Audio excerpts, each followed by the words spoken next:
একটা মাস আমি রহমত দেই, মাগফিরাত দেই, নাজাত দেই। এক একটা নেকিকে আমি 70 গুণ না, শুধু হাজার লক্ষ কোটি গুণ নেকি বাড়ায়া দেই। এত কিছু দিয়ে আমি চেয়েছি যেন আমার বান্দা জান্নাতি হয়, মুত্তাকি হয়। তুমি বান্দা কদর করো। আর যদি কোনোভাবেই কদর না করে, তো শেষ কথা হলো, মনে রাখবেন, রমজানকে যে কদর করে না, রমজানেও যে গুনাহ করে, রমজানেও যে জাহান্নাম থেকে বাঁচার চেষ্টা করে না, রমজানেও যে জান্নাতের আমল করার চেষ্টা করে না, ভাই আমার, ছেলেরা আমার, বাবা আমার, পর্দার আড়ালের মা বোন আমার, সবাইকে এই শেষ কথা বলি। আল্লাহ রসুল বলছে, জিব্রাইল আইসা রমজানের শেষ দিন নবীজিকে আইসা বলে গেছে, ইয়া রসুল আল্লাহ, এত বড় রমজান পেল, ইফতার, সাহারি, তারাবি, এতেকাফ, শবে কদর, প্রতি ঘন্টা মিনিটে এত মাফ নেওয়ার সুযোগ থাকার পরেও যেই নাফরমান জাহান্নাম থেকে বাঁচার চেষ্টা করে নাই, গুনাহ থেকে আল্লাহর কাছে মাফ নেয় নাই, জান্নাতের জরুর আশা পূর্ণ করতে পারে নাই, আমল করতে পারে নাই, খোদার কসম নবীজি বলছে, জিব্রাইল আইসা বলছে, ইয়া রাসূলুল্লাহ, এমন নাফরমানের উপরে আল্লাহর লানত, আল্লাহর লানত, লানত, লানত। নবী বলছে আমিন, আমিন। মানে নবী বলছে, হ জিব্রাইল, আমিও বললাম আল্লাহ, এমন লানত আপনি কবুল করেন এই নাফরমান উম্মতের উপরে, আমি নবীরও লানত। যা, তোর রূপে খোদার লানত পড়ুক। যা, এত বড় রমজান তুই এখনো বিড়িয়ে খাস, এত বড় রমজান নাফরমান তুই আজও ওজনে কমে দে, তোর কিস্তি শেষ হয় না, সুদে শেষ হয় না, তোর নর্তকী দেখাই শেষ হয় না, তোর উলঙ্গ ছবি দেখাই শেষ হয় না, তোর জিনা ব্যভিচারে শেষ হয় না। তুই বেটি গত 11টা মাস বাজারে বাজারে ঘুরলা, এখনো রমজান, রমজান আইজও তোমার জুতা কিনা, 3 পিস কিনা শেষ হয় না। যা, গুনাহ থেকে বাঁচতে যেত পারলাই না, জাহান্নাম থেকে বাঁচার চেষ্টা করলাই না, তো জিব্রাইল বলছে আল্লাহ তার উপরে লানত দিছে, জিব্রাইলও লানত দিছে। নবী বলছে আমিন, আমিও দিলাম। যা, তোর উপরে খোদার গজব পড়ুক। এরপরে এই নাফরমানকে বাঁচাবে কে? হ্যাঁ বলেন? অতএব বাবা, তামসা করো, কোনো অসুবিধা নেই। আমাদের সামনে মাহে রমজান, আমাদের সামনে মাহে রমজান। আল্লাহ তাআলা বলছে, ইয়া আইয়ুহাল্লাযীনা আমানু, হে ঈমানদারগণ, তোমরা আমার, পৃথিবীর আর কেউ শুনুক আর না শুনুক, মুমিন, তুমি বলতেছো তুমি মুমিন, তুমি বলছো তুমি মুসলমান, তোমার মুখ দিয়ে তো তুমি লা ইলাহা ইল্লাল্লাহ বলতেছো, তোমার মুখ দিয়ে তুমি মুহাম্মাদুর রাসূলুল্লাহ বলছো। অতএব আমি তোমার কাছে চাচ্ছি, কুতিবা আলাইকুমুস সিয়াম, তোমাদের জন্য আমি রোজাকে ফরজ করলাম, কামা কুতিবা আলাল্লাযীনা মিন ক্বাবলিকুম, তোমাদের পূর্ববর্তী ঈমানদারদের উপরেও আমি রোজা ফরজ করেছিলাম। কেন? লাআল্লাকুম তাত্তাকুন। আল্লাহ বলছে, গত 11 মাসে আমি চেয়েছি তোমাকে মুত্তাকি বানাইতে। আমি 11 মাস ধরে বলছি, ইত্তাকুল্লাহ, ইত্তাকুল্লাহ, ইত্তাকুল্লাহ, আল্লাহকে ভয় করো, আল্লাহকে ভয় করো, আল্লাহকে ভয় করো, আল্লাহকে ভয় করো। কিন্তু কোনো পাত্তা দিলা না বান্দা, কোনো পাত্তা দিলা না।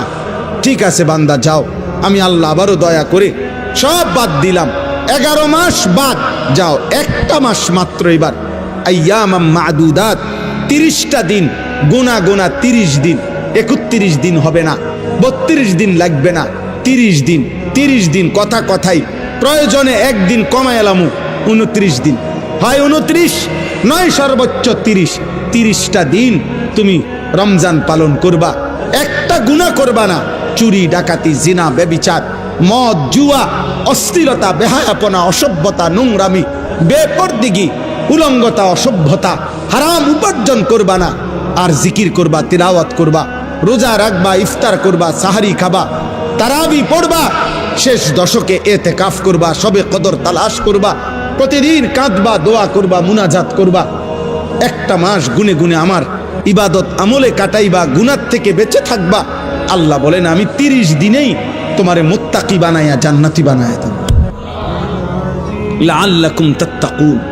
আল্লাহ তাআলা বলছে, বান্দা, কঠিন হবে না, কষ্ট হবে না, দেখো তুমি নিয়ত করলে পারবা। এখানে আছে, ইউরিদুল্লাহু বিকুমুল ইউসরা ওয়ালা ইউরিদু বিকুমুল উসরা। আল্লাহ তাআলা বলে, বান্দা, আমি যেমনে যেমনে রমজান সাজাইছি, রমজান, রোজা, ইফতার, সাহারি, তারাবি, এতেকাফ, শবে কদর, যেটা যেমনে সেটিং করছি, আল্লাহ বলে বান্দা বিশ্বাস করো আমি আল্লাহ খেয়াল রাখছি তোমার যেন সহজ হয়, কঠিন যেন না হয়। এইভাবে আমি আল্লাহ বিধানটা আমি নিজের হাতে সাজাইছি। ইউরিদুল্লাহু বিকুমুল ইউসরা, তোমার কঠিন হবে না, তোমার কঠিন হবে না। আমি জানি তোমার ভিতর বাহির, তোমার শরীরের যোগ্যতা কদ্দুর, এ তো আমি দিছি বান্দা। তোমার শরীর স্বাস্থ্য, তোমার জীবন যৌবন আমি দিছি।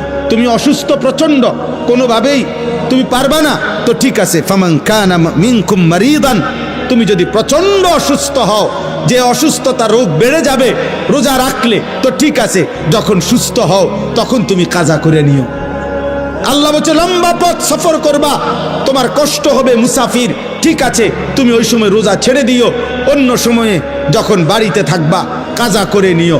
তুমি যদি একেবারে বৃদ্ধ দুর্বল হও, যে আর কোনোদিন সবল সুস্থ রোজা রাখার মতো যোগ্যতা তোমার ধারণা আর কোনোদিন হবে না, তো আল্লাহ বলেন অসুবিধা নাই, যাও ফিদিয়াতুন তুআমু মিসকিন, প্রত্যেক রোজার বিনিময়ে এক সাদকায়ে ফিতির, রমজানে যে ফিতরা দেন এই ফিতরা পরিমাণ একজন মিসকিনকে খাবার বা সমপরিমাণ মূল্য তুমি দিয়ে দাও। আল্লাহ বলেন সব রকমের সুযোগ রাখছি।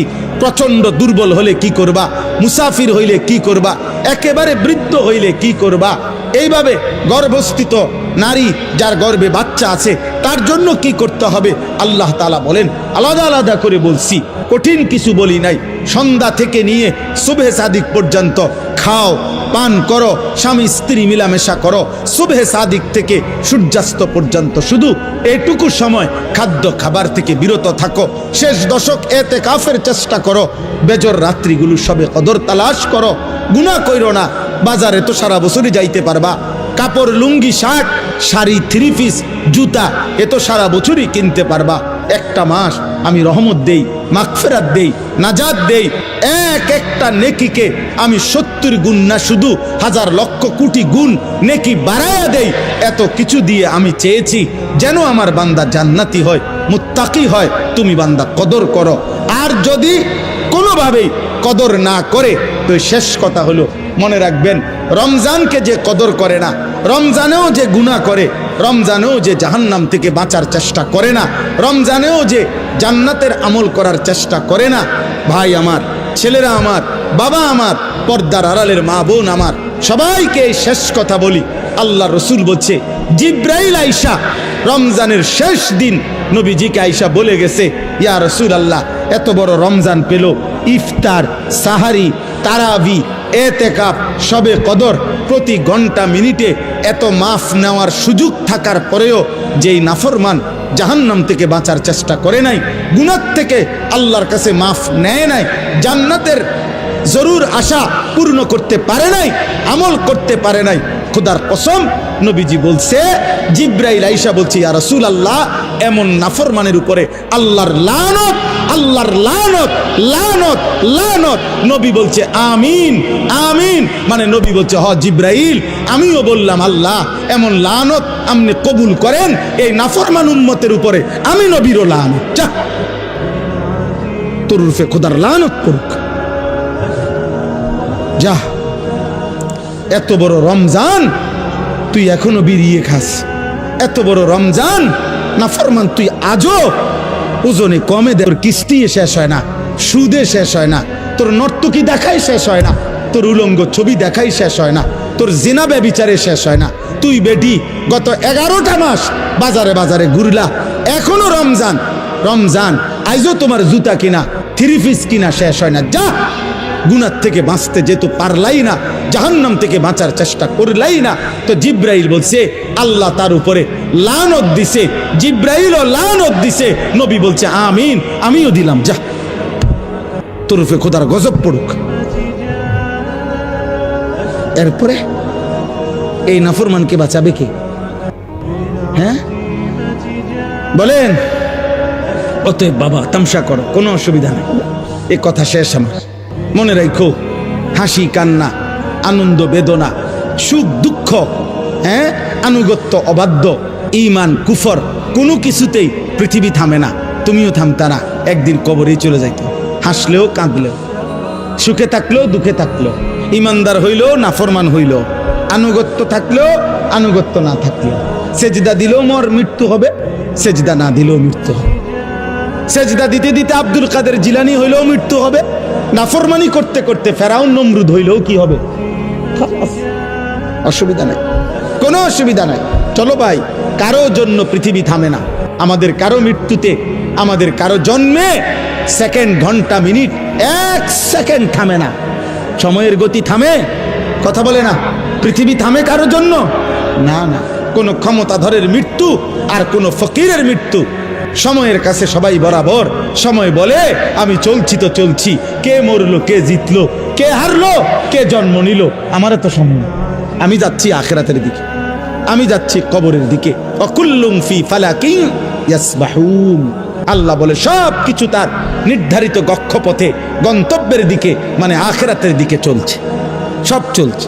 আমরা সবাই যাচ্ছি কোন দিকে? কথা বলে না। আমরা যাচ্ছি কোন দিকে ভাই? আখিরাতের, আখিরাতের দিকে। অতএব ব্যক্তি, ঘর, সংসার, পরিবার, দেশ, রাষ্ট্র, রাজনীতি, ক্ষমতা, সব কিছুতে আখিরাতকে প্রাধান্য দিবেন।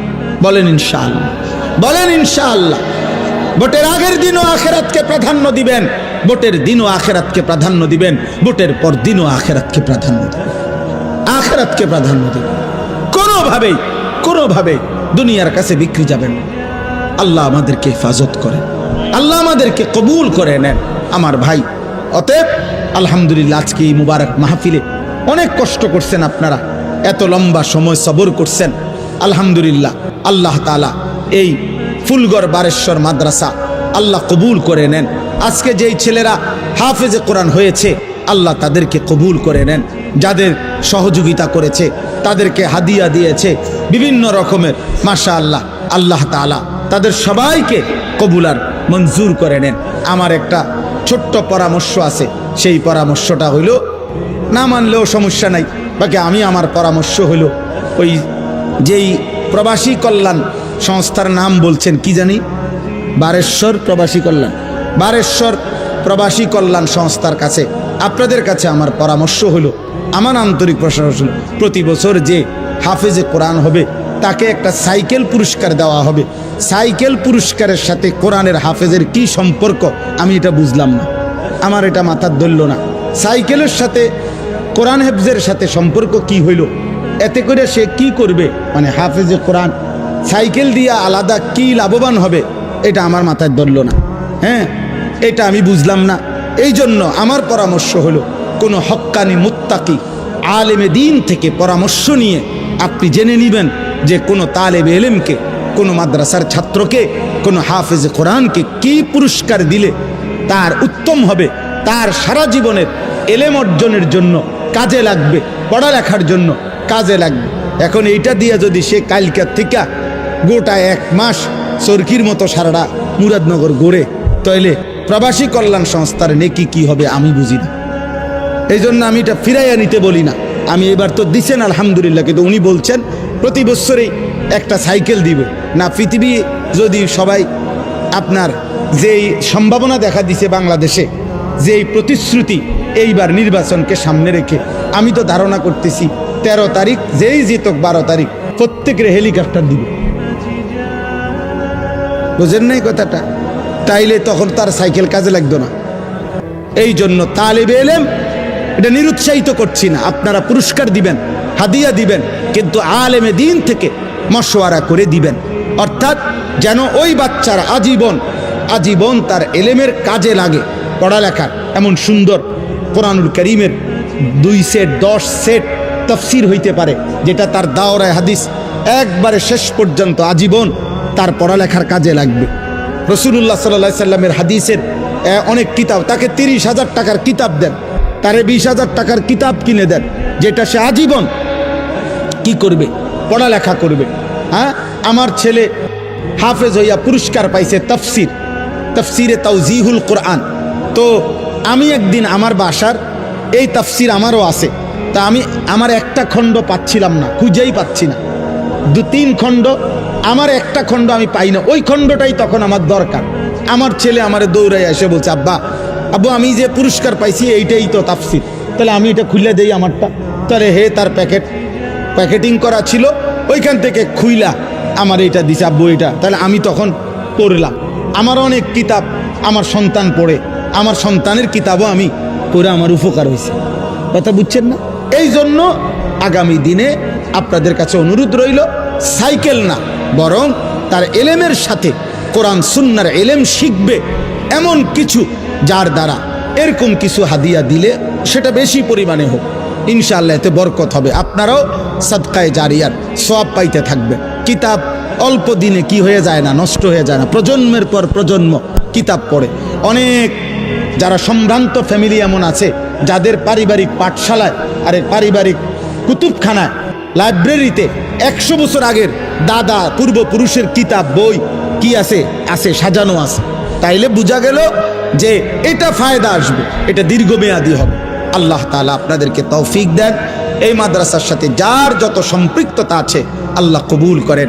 আল্লাহ আজকের এই মেহমান উপস্থিতি সবাইকে কবুল করেন। বিশেষ করে আমার প্রিয় বন্ধু মাওলানা সিরাজুল ইসলাম ভাইকেও আল্লাহ তাআলা ভরপুর কবুল করেন।